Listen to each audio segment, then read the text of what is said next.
The morning of the attack seemed like any other in our quiet suburban neighborhood. I had no idea that what was about to unfold would change my life and my son's life forever. My 7-year-old son, who is disabled and dependent on a wheelchair for mobility, was simply enjoying a moment outside when the HOA Homeowners Association unleashed a situation that no parent should ever have to face. The HOA had been dealing with a series of issues involving various pets in the neighborhood. However, I never imagined that their actions would lead to the horrific moment that occurred that day. My son, who had been trying to enjoy a calm day in our yard, suddenly found himself at the mercy of a golden retriever service dog that was supposed to be aiding someone else. This dog, which had been unleashed by the HOA, charged toward my son in an uncontrolled and violent manner. The situation escalated quickly, and my son found himself overwhelmed by the dog's aggression. It was clear that the HOA had a hand in the attack. The dog was under their control and had been allowed to roam without supervision. I watched in horror as the dog lunged at my son. I rushed to intervene, but the damage had already been done. The severity of the attack left my son physically and emotionally scarred. In the days following the attack, my son's physical injuries were only part of the battle.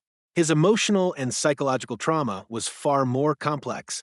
As a mother, it was heartbreaking to watch my once vibrant son retreat into a shell of fear and anxiety.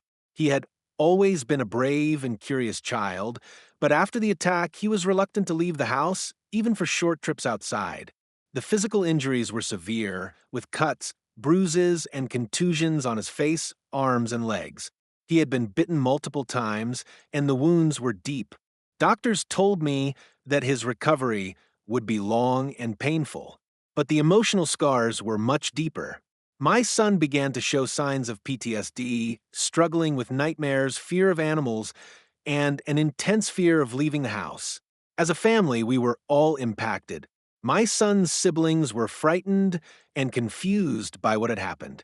My husband and I were consumed with guilt and frustration, knowing that we couldn't protect our son from the trauma caused by the HOA's actions.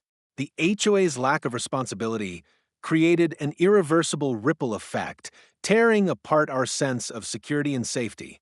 We sought counseling to help our son cope with the trauma, but it was a long and difficult road.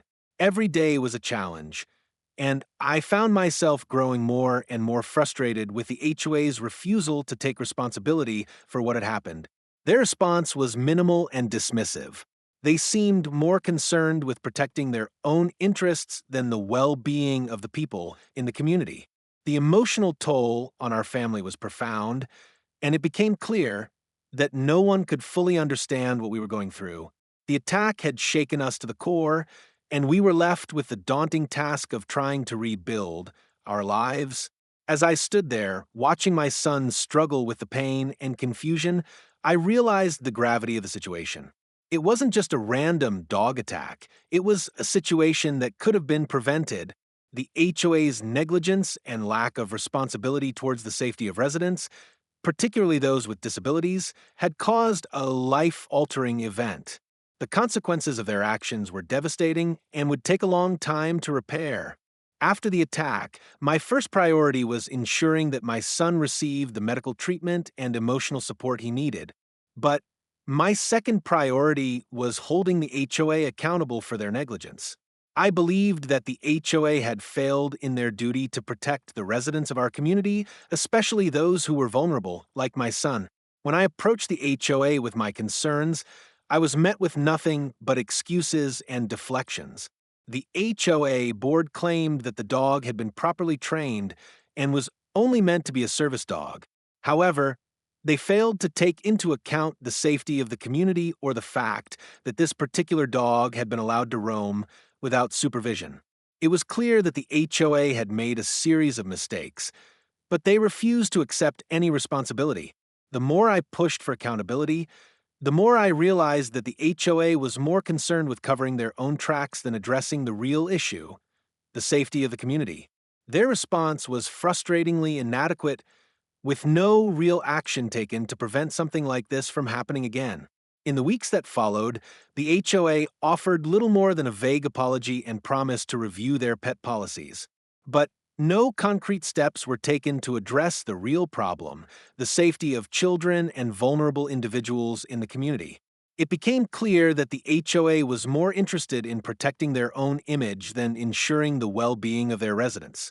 The lack of accountability from the HOA was infuriating.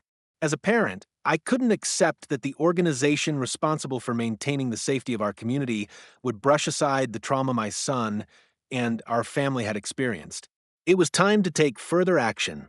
I couldn't sit back and allow the HOA to get away with what they had done. My son's life had been changed forever, and I wasn't going to let the HOA's negligence go unpunished. As a mother, I was determined to seek justice for my son and ensure that no other child would face the same ordeal. I began consulting with legal experts and exploring my options for holding the HOA accountable. The process was long and exhausting, but I knew it was the right thing to do. I gathered medical reports, psychological assessments, and testimonies from neighbors who had witnessed the attack. Each piece of evidence strengthened my case and fueled my determination to fight for justice. The legal battle was not easy. The HOA had resources, legal teams, and the support of a large community of residents. But none of that mattered to me. I wasn't fighting for a win. I was fighting for my son's future. I wanted to make sure that the HOA's actions were not swept under the rug. I wanted them to face the consequences of their negligence. The process of seeking justice was emotional and draining.